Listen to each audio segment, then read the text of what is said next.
Gita as it is, chapter 3, text 12, Ishtan Bhogan hi vo deva dasyante yagya bhavitaha ter datan apradayebhyo yo bhungte stena eva saha.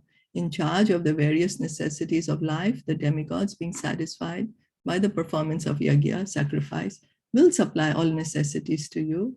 But he who enjoys such gifts without offering them to the demigods in return is certainly a thief. Oh my God, what is Krishna saying? A thief? Now let's see what he's saying, that the demigods will supply various necessities of life. So people will say, yeah, see, it's the demigods are giving. That's why I'm praying to the demigods. Why you're saying don't worship the demigods? We are pleasing them so they can give us all the necessities we need. But what is Krishna saying? Let's try to hear. What is the position of the demigods? The demigods are authorized supplying agents on behalf of the Supreme Personality of Godhead, Vishnu. So means they are the distributors. They are the authorized supplying agents. You know, you have a manufacturer and then he has an agency. He distributes those things through an agent. So that's how demigods are. They are not the manufacturers. All that is with Krishna. Krishna is the owner. But then he gives certain, okay, like how you have a big manufacturer, he'll say, I'll distribute, I'll give you 50,000 pieces. Then I'll give you another distributor. He'll tell you, okay, I'll give you this, I'll give you that. So this is how Krishna is. So he's the ultimate owner. Therefore, they must be satisfied by the performance of prescribed yagyas. In the Vedas, there are different kinds of yagyas prescribed for different kinds of demigods, but all are ultimately offered to the Supreme Personality of Godhead. So you know what, even if we are doing a particular yagya for any particular demigod, say if we are even doing a yagya for Lord Shiva, what does he do? He accepts it and first offers it to Krishna. He first offers to Krishna. And then when Krishna allows Lord Shiva to give whatever the devotee is asking, then Lord Shiva gives it. So Krishna says, instead of going via process, you just worship me.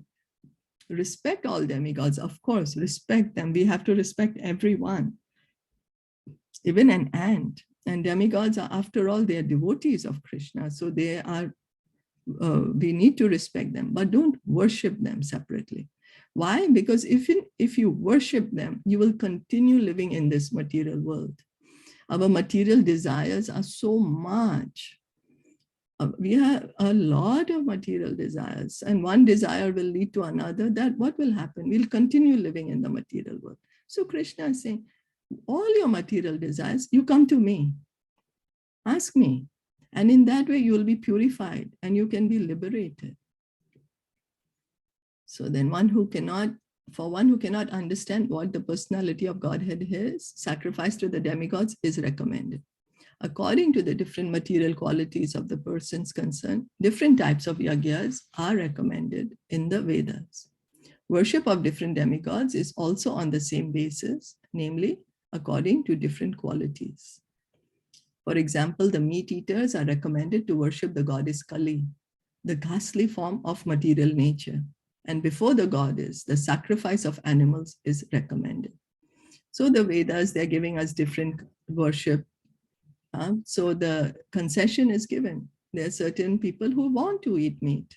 They can't give it up. So then the way to do it is given in the scriptures. Okay, so you take the animal.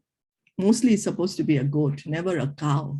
Cow is never to be eaten. Mostly it's like a goat or a lower animal, you know. Then, okay, you take it in front of goddess Kali. And then over there you chant mantras. And the mantras that are chanted are that as I'm killing you in this life, in the next life, you can kill me and eat me. That is the mantras. And that is how the Vedas have given this concession. But for those who are in the mode of goodness, the transcendental worship of Vishnu is recommended. But ultimately, all yagyas are meant for gradual promotion to the transcendental position. So what is the reason that in the Vedas, all these restrictions are there, or allowing to do certain things in a certain way. Why? So gradually, we can be purified. Gradually, we can come to understand, oh, I'm not the body, I'm the soul. I have an eternal relationship with Krishna. So whatever position we are at, we are meant to come to that platform. I have an eternal loving relationship with Krishna. Krishna loves me a lot. And the way I can revive my love for him is, in this Kali Yuga, of course, is hearing and chanting. So for ordinary men, at least 5 yagyas known as the Pancha Mahayagya are necessary. Pancha Mahayagya. I'm not sure what is this Pancha Mahayagya. All I know, in Kali Yuga, we are said that for Kali Yuga, the yagya is Sankirtan Yagya. What's that? Kali Yuga Dharma, Harinam Sankirtan. That is what is mentioned in all the scriptures. So one should know, however, that all the necessities of life that the human society requires are supplied by the demigod agents of the Lord. Here again, the demigods are called as agents of the Lord. They don't manufacture. No one can manufacture anything. Prabhupada is saying, no one can manufacture anything. Take, for example, all the eatables of human society. These eatables include grains, fruits, vegetables, milk, sugar, etc. for the persons in the mode of goodness, and also eatables for the non-vegetarians like meat, none of which can be manufactured by men. Then again, take for example, heat, light, water, air, etc., which are also necessities of life. None of them can be manufactured by the human society. Without the Supreme Lord, there can be no profuse sunlight, moonlight, rainfall, breeze, etc., without which no one can live. So it's not that the demigods are creating it's not that Surya Dev, he's the one who's created the sun, the light, the heat. No, Surya Dev is a post, is a living entity. And Krishna chooses a living entity to control. Okay, you're going to rise at this time, you're going to set at this time, you have this responsibility. And Surya Dev does it. He does it out of fear of Krishna. He knows that this is his order given to him. Rain, the rains. It's not that Lord Indra manufactures the rain. No, he's in charge of the rains, but he does not manufacture. Everything is manufactured only by Krishna. Only by Krishna. Even the food that we eat. Oh, really? But I thought I can just go to the supermarket, or the farmers are growing it. But who's creating the seed? No one can produce a seed. Nobody can manufacture a seed in the factory. It's all provided by the Supreme Lord. Obviously, our life is dependent on supplies from the Lord. Even for our manufacturing enterprises, we require so many raw materials like metal, sulfur, mercury, manganese, and so many essentials, all of which are supplied by the agents of the Lord, with the purpose that we should make proper use of them to keep ourselves fit and healthy for the purpose of self-realization, leading to the ultimate goal of life, namely liberation from the material struggle for existence. So we are provided by all the necessities that we need: food, water, rain, sun, moonlight, milk, grains, vegetables. Then we are also provided with the metals. Metals here, Prabhupada is mentioning sulfur, mercury, manganese. Well, there's so many. Even gold and jewelry and all these. Why? Why are they given? Why are we given all these things? So we need to make proper use of them. For what purpose? To keep ourselves fit and healthy. Fit and healthy. Okay, many people, they stop to this point. I need to keep the body as fit and healthy as possible. I need to avoid disease, keep myself fit and healthy. But for what purpose? What's the purpose?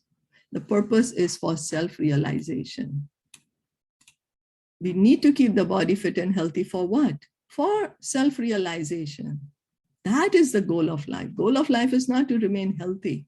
We need to remain healthy to be able to do the goal of life, self-realization. What is that? Liberation from the material struggle for existence, ultimate goal of life.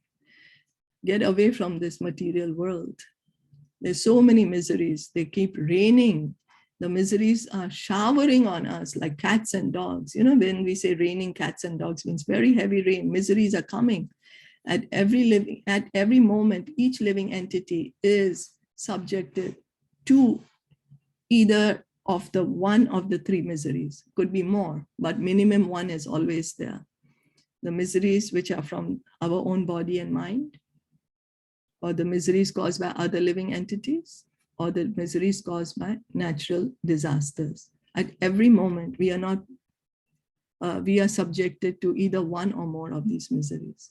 So we need to understand what's happening. Why am I suffering? Let me get out of this material world. And the only way to get out of the miseries of this material world is by hearing and chanting. Taking shelter of the lotus feet of Krishna. Lotus feet of Krishna are like an umbrella. They are like the umbrella which protect us from these miseries, which are pouring like anything. So then, if we forget the purpose of human life and simply take supplies from the agents of the Lord for sense gratification and become more and more entangled in material existence, which is not the purpose of creation, certainly we become thieves, and therefore we are punished by the laws of material nature. Oh, thief, I didn't do anything. I didn't steal anything. Why am I a thief? Because that is the law. Sri Isopanisad is also saying that we are just, what is the reason these supplies are given to us? For us to live happily and cultivate the spiritual knowledge, self-realization. But if we are just taking all the things and saying this thing is for me to enjoy, let me enjoy it more and more, I'm going to enjoy more and more, what's going to happen? We are getting more and more entangled in this material world, more and more entangled. And then the law of karma is there. Whatever actions we are doing, we are going to get reactions for that. A society of thieves can never be happy because they have no aim in life. The gross materialist thieves have no ultimate goal of life. They are simply directed to sense gratification. Nor do they have knowledge of how to perform yajnas. So we can see practically the state of society right now. We say we have become very modern. We have increased our standard of living. We have more knowledge. We have, more than before, everything more. But are we more happy than before? Or have we created more disturbance than before? What are we doing with this more of economic development? What are we doing? It's just more sense gratification. Simply directed to sense gratification, nor do they have knowledge of how to perform yajnas. Lord Caitanya, however, inaugurated the easiest performance of yajna, namely the Sankirtan yajna, which can be performed by anyone in the world who accepts the principles of Krishna consciousness. So Lord Caitanya, who is Krishna himself, he came to teach us how to perform yajna in this age of Kali, just by Sankirtan yajna, hear and chant in the association of devotees. He said, no matter what you are doing, where you are, don't change your position, just start hearing and chanting. And then we will see that the whole situation of the world will change. So we hear and chant, and we encourage others to hear and chant. Is that okay?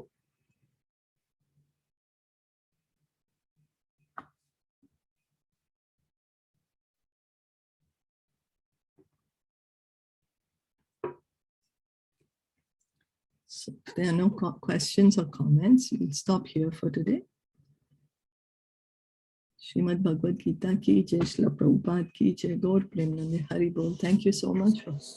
Just one thing. Yes. So that means that this is the same thing that what we are reading in also Isopanisad, right? That's right.